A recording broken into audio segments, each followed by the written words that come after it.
ఎవరికోసం అమ్మ చూస్తున్నా? అదే మాయ కోసం. తనకేదో షూటింగ్ ఉండుంటుంది, అందుకే ఎన్నిసార్లు ఫోన్ చేసినా తీయలేదు. నువ్వు రామ్మా, లోపలికి వెళ్దాం. రాత్రి కొట్టిన దెబ్బకి కోమలాకి వెళ్ళుంటుంది. పైకి లేవడానికి 10 రోజులు పడుతుంది. హాయ్ సిరి.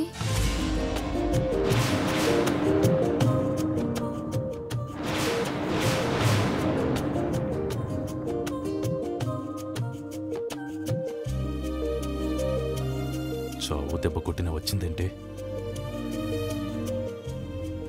ఏంటి మాయా, ఎంత బిజీ అయితే మాత్రం? అవును, తలక దెబ్బేంటి? ఎలా తగిలిందమ్మా? రాత్రి చీకట్లో ఎవడో సన్నాసొచ్చి రాబరీ చేయబోయాడు.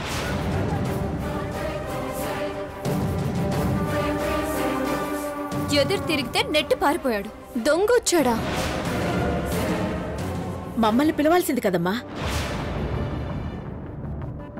వచ్చి బెండ్ తీసి బ్యాండ్ వాయించేవాళ్ళం. సరే సరే, అదృష్టం కొద్దీ అమ్మాయికి ఏమీ కాలేదు, అంతే చాలు.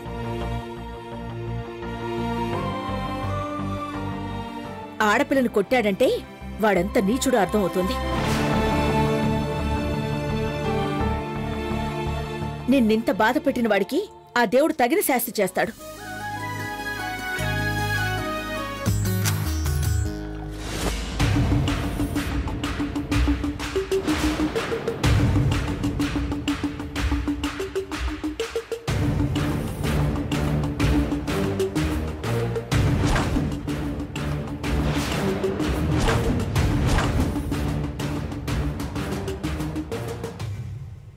వాళ్ళే దొరికాడు వెదవ.